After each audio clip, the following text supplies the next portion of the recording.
রহমতুল্লাহি ওয়া সুধী দর্শক, আপনারা আমার নাজমুল ইসলাম চ্যানেল থেকে সবাইকে শুভেচ্ছা নেবেন। আর আজ আমি যে বিষয়ে বলবো সেটা হচ্ছে বাংলাদেশে একটা রোগ চারিদিকে ছড়িয়ে পড়েছে। এটা আগেও ছিল, বর্তমানেও আছে এবং বর্তমান এটা একটা মহামারী আকার ধারণ করেছে। রোগটা আছে চাঁদা। এই চাঁদা এখন শহর থেকে গ্রামগঞ্জে পর্যন্ত ছড়িয়ে পড়েছে। এখন আমরা যেভাবে দেখছি এই চাঁদাটা এখন একটা পেশা হয়ে দাঁড়াইছে। আগে চাঁদা উঠাইতো শহরে, আর এখন এই চাঁদাটা গ্রামেও বিস্তৃত হয়েছে। সুধী দর্শক, পরিবর্তন হয়েছে মানুষ, পরিবর্তন হয়েছে দল। আগে ছিল আওয়ামী লীগ, আর এখন হয়েছে আর একটা দল। আগে ছিল একটা দল, এখন হয়েছে কয়েকটা দল। আগে যে মানুষ ছিল এখন সেই মানুষটার পরিবর্তন হয়েছে। আগে ছিল রাম, এখন হয়েছে মধু। আগে ছিল রহিম, এখন হয়েছে করিম। অফিস যেটা ছিল আগে সেইটাই আছে, শুধু পরিবর্তন হয়েছে খাতাপত্র, মানুষ আর দল। এ আছে অবস্থা। এভাবে একটা একটা করে চাঁদাটা এমনভাবে বিস্তৃত হচ্ছে যেটা অকল্পনীয় অবস্থা। আমার জানা মতে সরকারের উচ্চ মহল পর্যন্ত এটা নিয়ে একটা দুশ্চিন্তা ছড়ায় পড়েছে। এবং সম্প্রতি স্বরাষ্ট্রমন্ত্রী একটা কথা বলেছেন, খুব তাড়াতাড়ি ক্লিন হার্টের মতন একটা অপারেশন হবে। সুধী দর্শক, সেই অপারেশনটা যদি খুব দ্রুত হয় তাহলে বাংলাদেশের সাধারণ জনগণ একটু হাঁপ ছেড়ে বাঁচে। কারণ এই চাঁদাবাজিদের দৌরাত্ম্য এমনভাবে চারিদিকে বিস্তৃত হয়েছে, এমনভাবে বাড়িছে যেটা ভাষায় প্রকাশ করা যায় না। আগে আওয়ামী লীগ চাঁদা নিত, একটাই দল ছিল। এখন চাঁদা নেয়, এখন হাদিয়া নেয়, এখন আরও অনেক নামে বিস্তৃত হয়ে পড়েছে। আগে চাঁদা নিত একটা, ধরেন কথার কথা 100 টাকা, আর এখন চাঁদার হার 200 টাকা। যেখানে আগে চাঁদার হার ছিল 200 টাকা, সেখানে এখন হয়েছে 400 টাকা। এই জন্য মানুষ কিন্তু বলা বলি করছে, এখন এই জন্য অনেকে বলা বলি করছে যে আগেই তো ভালো ছিলাম। এটা মানুষের মুখের কথা কোনোভাবে আপনি ঠেকাতে পারবেন না। হয়তো দুই একজনের কথা আপনি মারপিট করে চড় থাপ্পড় দিয়ে ঠেকাইতে পারবেন, কিন্তু মানুষের মনের যে একটা ভাষা, মনের যে একটা কথা, অন্তরের যে একটা বাণী, এটা আপনি কোনোভাবেই এটা ঠেকাতে পারবেন না। সম্প্রতি আমরা দেখেছি বিভিন্ন মিডিয়ায় বিদেশ ফেরত এক ভদ্রলোক দীর্ঘদিন বিদেশ ছিল, তার কাছ থেকেও চাঁদা ধার্য করা হয়েছে। চাঁদা না দেওয়ার কারণে তাকে মারপিট করা হয়েছে। এই আছে অবস্থা। আমাদের বাংলাদেশের বিভিন্ন শহরে আমরা দেখছি ফুটপাত, সাধারণত ফুটপাত, রাস্তা, এগুলো এখন হাত মাপে, গজ মাপে বিক্রি হচ্ছে। গজ মাপে বিক্রি হচ্ছে এবং সেখানে আবার অ্যাডভান্সও দেওয়া লাগছে। ক্ষুদ্র ক্ষুদ্র যেসব ব্যবসায়িকরা আছে, ওই জুতা স্যান্ডেল বিক্রি করে, ফল বিক্রি করে, তারপরে আপনার জামা কাপড় বিক্রি করে, এই ধরনের লোকজন খুব হত দরিদ্র এরা। এই দরিদ্র শ্রেণীর লোকজন এই ফুটপাতে ব্যবসা করে তাদের সংসার চালায়। রাজপথের এক পাশ দিয়ে গাড়ি চলতে পারে না, রাস্তা আটকায়ে তারা ব্যবসা করতেছে। যা হোক, অনেক মানুষ তারা খেয়ে পরে বাঁচতেছে, তারা চলতেছে। তারপরেও সেখানে এই সরকারি জায়গা গজ মাইপে সেখানে বিক্রি হচ্ছে সরকারি রাস্তা। আবার এদেরকে টাকা দেওয়া লাগতেছে, আবার পুলিশ আসে যখন দৌড়ানি দিতে আছে, পুলিশকেও আবার দেওয়া লাগছে।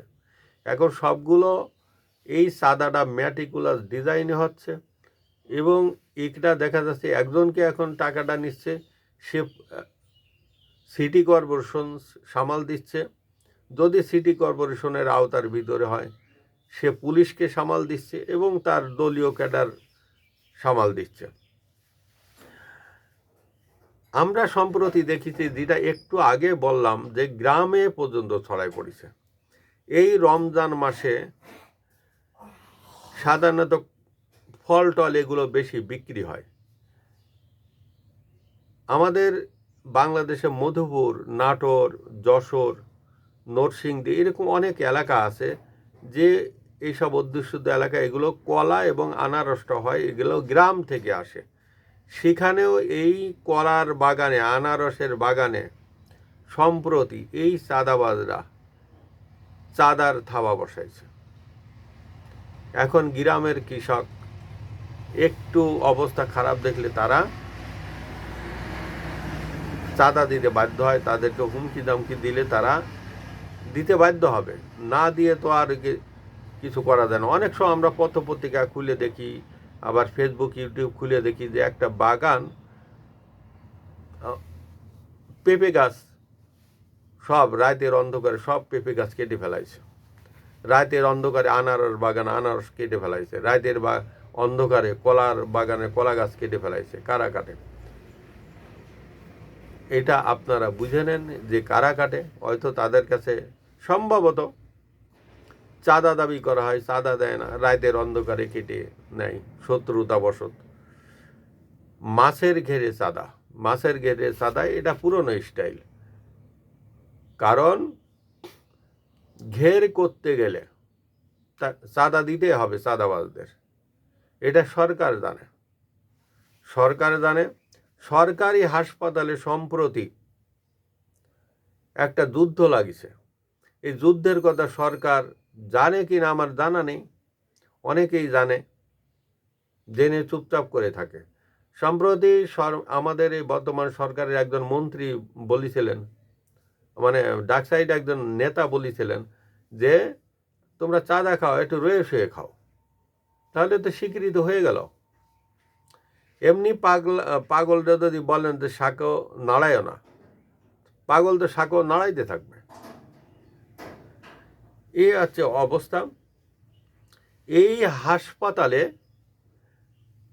খাবার বিলি বন্টন করা হয়, খাবার দেওয়া হয় হাসপাতালে, বিভিন্ন কলাটালে এগুলো রুগীদেরকে দেওয়া হয়। এই হাসপাতালে, বিভিন্ন হাসপাতালে এরা এই টেন্ডার নিয়ে গোলমাল।